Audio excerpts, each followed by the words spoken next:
Oi gente, tudo bem com vocês? Bom, no vídeo de hoje eu vim fazer o primeiro vídeo contando algum caso aqui no meu canal. E assim, nunca fiz esse tipo de vídeo, eu adoro assistir esse tipo de vídeo e eu espero que vocês gostem. Se vocês gostarem, né, eu posso trazer mais. Gente, estou com essa bandana aqui porque o meu cabelo está assim, numa situação que só a bandana serve, né? Só a bandana esconde, que é quando a gente tá bem naquele better day, né? Bom, e hoje eu vim contar pra vocês a história da Natasha Campos, que ficou 3.096 dias em cativeiro.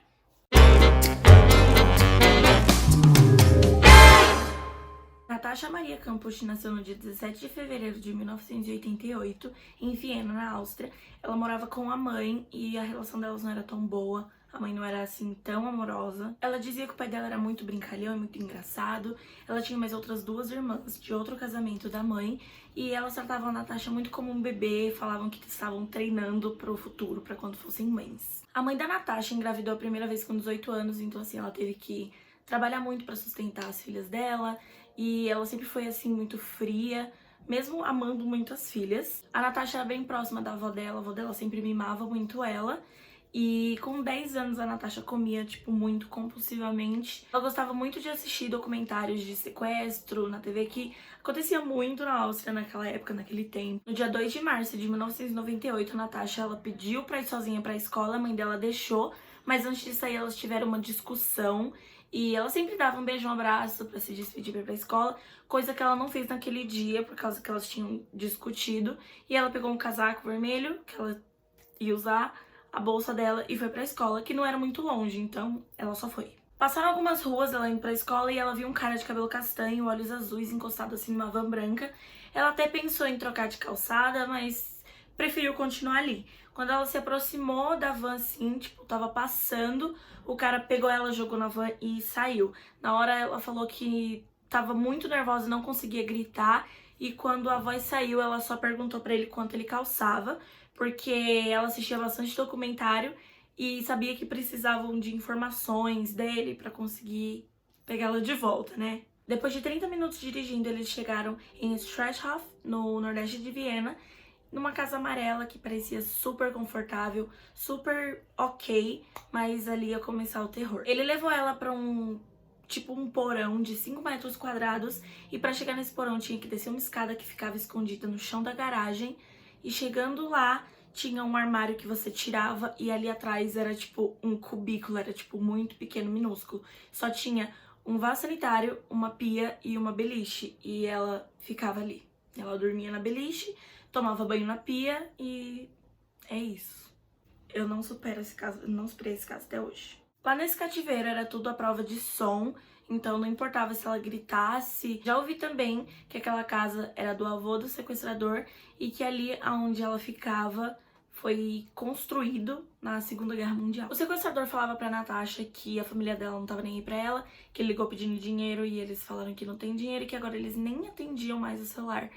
Mas na verdade os pais dela estavam loucos, procurando em todos os cantos, com cães, helicóptero, cartazes em todas as escolas, todos os cantos. E ela tava com o passaporte dela no dia, por causa que ela tinha viajado uns dias antes com a família, então também procuraram até fora do país. Uma garotinha de 12 anos disse pra polícia que viu a Natasha sendo capturada e colocada dentro de uma van branca, mas não pediram nem pra ela descrever como era o cara, então isso foi assim um erro gigante da polícia. Outro erro também grande, um dia antes deles irem caçar todas as pessoas que tinham van branca, eles avisaram na televisão, eles falaram: amanhã vamos procurar todas as pessoas que têm vans brancas. Então assim, o sequestrador podia muito bem dar um fim na van dele ou se preparar, não sei, eu achei isso meio errado. Dar uma dica pro sequestrador, sabe? Sei lá. Essa informação da van branca, os policiais foram em todas as casas de quem tinha van branca, foram mais de 700 pessoas. Inclusive, o sequestrador foi investigado, foram na casa dele, mas ele falou que usava van só pra transportar material de construção e essas coisas, e a polícia só deixou pra lá e foi investigar outros donos de vans brancas. Nos primeiros meses ela não saía pra nada, então ela tomava banho na pia, ele levava comida pra ela, e ela não podia nem olhar nem falar com ele, e quando ela falava alguma coisa, ele exigia que ela chamasse ele de mestre. E quando ela não chamava, quando ela desobedecia a ele, ele deixava ela sem comida, ele batia nela. Ele era obcecado por limpeza, então assim, ele fazia ela raspar o cabelo porque ele não gostava de nenhum tipo de fio no chão, de bagunça, de sujeira, nada, nada, nada. Depois de um ano, ele começou a deixar ela ir na sala e na cozinha dele, mas ela tinha que ficar seminua e ela tinha que cozinhar e limpar pra ele, e tudo do jeito dele, senão ela apanhava, ficava sem comida, e às vezes ela apanhava tanto que ela ficava, tipo, sem conseguir andar. Ele falava que ela nunca ia sair dali, que agora ela era propriedade dele, então ele pediu pra ela trocar de nome e ela escolheu Bibiane como o novo nome dela. Depois de 2 anos presa, ele deixava ela ir no jardim às vezes, e um dia ele contou pra ela o verdadeiro nome dele, e ali a Natasha teve a certeza que ela nunca mais ia sair dali mesmo, que aquele era o fim dela. O nome do sequestrador era Wolfgang Pricklepel, não sei se eu estou falando certo, mas quando ele sequestrou a Natasha, ele tinha 36 anos. O Wolfgang era bem sinistro, assim, todo mundo achava ele estranho, ele nunca, tipo, saía com as mulheres, ele era bem suspeito. Passou alguns anos e ele começou a exigir que ela dormisse com ele na cama, e quando ela não queria, ele algemava ela, tipo, a mão dele e a mão dela, e as ordens continuavam, então ela tinha ainda que raspar o cabelo, ela tinha que fazer as coisas que ele mandar e ainda dormir com ele. Não sei se vocês sabem, mas tem um filme inspirado nesse caso, é o 3096 Dias de Cativeiro. É bem pesado, eu assisti com os meus pais e eles ficaram bem impactados também. E no filme mostra uma cena de sexo, mas a Natasha nunca falou se ela sofreu abuso, e eu acho sim que ela falar ou não é direito dela, porque, né?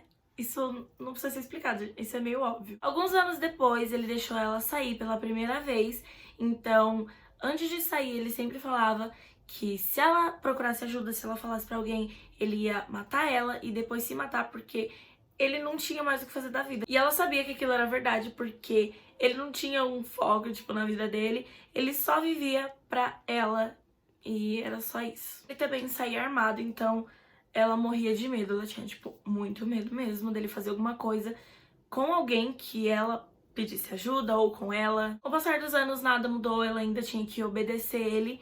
E uma vez ela desobedeceu ele, ele deu uma facada no joelho dela e começou a sangrar muito, e depois ele achou ruim que ela tava sujando a casa dele de sangue. Algumas vezes ele ensinava matemática pra ela, algumas pessoas dizem que ele ensinou matemática pra ela. Ele às vezes dava presente, dava livro, às vezes deixava ela almoçar com ele, assistir televisão. Mas uma coisa que ele sempre fazia era pegar o jornal, algum jornal, mostrar pra ela as tragédias que estavam acontecendo no mundo e dizer que ele tava protegendo ela daquilo tudo que tava acontecendo no mundo. Então ele, tipo, fazia a cabeça dela pra ela achar que ele era bonzinho. No dia 23 de agosto de 2006, eles estavam no jardim, um dia normal ali na rotina deles, e ela tava aspirando o carro dele, a van dele, e o telefone dele tocou e ele foi atender, mas tava muito barulho.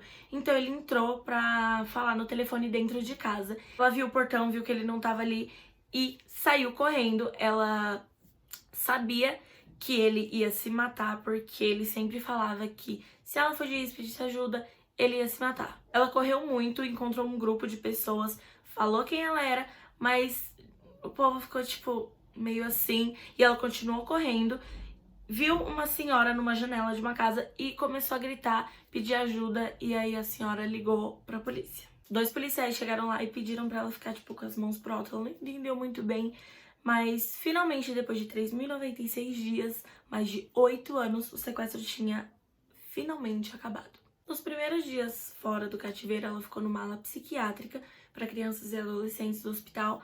Tava faltando várias vitaminas no corpo dela. Depois de 2 semanas, ela deu a primeira entrevista, e aí foi feito um acordo com ela que aquela entrevista poderia ser vendida para todos os jornais. Foram mais de 120 países. O dinheiro todo disso foi tudo para ela, mas grande parte ela doou. Muita gente ainda criticou que ela ganhou dinheiro em cima. Algumas pessoas aconselharam ela a trocar de nome e se mudar, fugir, mas ela não quis. Muita gente, além de criticar ela por ter ganhado dinheiro com essas entrevistas, ainda criticaram por que ela não saiu nessas vezes que ela saiu da casa com ele, por que ela não pediu ajuda. Mas, gente, ela... Primeiro que ela tava morrendo de medo, ele era louco, ela tava ali sozinha, então assim, né? Ela reencontrou a família dela, mas eles ainda não têm uma relação assim tão maravilhosa. Quando o Wolfgang percebeu que ela tinha fugido, ele foi até um amigo, se despediu, falou que ele era o sequestrador da Natasha Campos e se jogou numa linha de trem. Quando a Natasha soube que ele morreu, ela começou a chorar. Era a única pessoa que ela tinha. Até então ela achava que ninguém tava nem aí pra ela. Ela achava que só ele podia cuidar dela. Depois de tantos anos sem, notícias da família, ela achou que ninguém mais estava procurando ela. Achavam até que ela tinha síndrome de Estocolmo, mas não, ela não teve. Ela odiava aquele lugar, ela odiava viver ali e as pessoas ainda falavam que todos esses anos sequestrada não foram tão ruins assim e que ela tava até gostando, mas não foi nada disso. Em 2010, ela publicou um livro contando a história dela e em 2013 fizeram o filme. Os dois têm o mesmo nome e eu já assisti o filme, recomendo. A menininha de 12 anos que viu a Natasha sendo sequestrada, viu a foto do Wolfgang e falou que se os policiais tivessem pedido pra ela fazer um retrato falado dele, ela com certeza ia saber reconhecer e isso teria sido bem menos sofrido. Então, assim, foi um grande erro da polícia aí. Hoje em dia, a casa onde ocorreu tudo, a casa que era do Wolfgang, ficou pra ela. Ela falou que vai cobrir o cativeiro, ela também não quer morar lá, não sabe o que vai fazer, mas ela não queria que virasse um ponto turístico para as pessoas irem lá conhecer. Então, é dela, ela não sabe o que vai fazer. Acho que ela tem todo o direito de algumas coisas não querer contar. Eu não li o livro, não sei o que ela contou, mas acho que ela tem todo o direito de querer guardar algumas coisas. Hoje em dia, se eu não me engano, a Natasha tem 32 anos e ela vive das vendas dos livros dela e eu acho essa história muito bizarra. Até hoje ela fica meio assim, eu fico até hoje indignada de verdade, porque é muito tempo, cara, muito tempo. Eu tenho certeza que muita gente deu ela como morta, muita gente falou que ela já devia estar morta há muito tempo. Em outros casos não solucionados que a gente pode pensar que estão mortas, mas podem estar em cativeiro até hoje, como o caso da Madeleine McCann, que é um caso que me deixa muito encucada. Então, se vocês quiserem que eu traga aqui o caso da Madeleine McCann, deixa aqui nos comentários que eu faço para um próximo vídeo. Eu espero muito que vocês tenham gostado desse vídeo. Deixa o like, comenta aqui ideias de vídeos, se inscreve no canal e ativa o sininho, que aí todos os meus vídeos chegam uma notificação para você. E é isso, um beijo e até o próximo vídeo. Tchau! Eu tô meio rouca, mano. Deu pra perceber que minha voz tá meio zoada?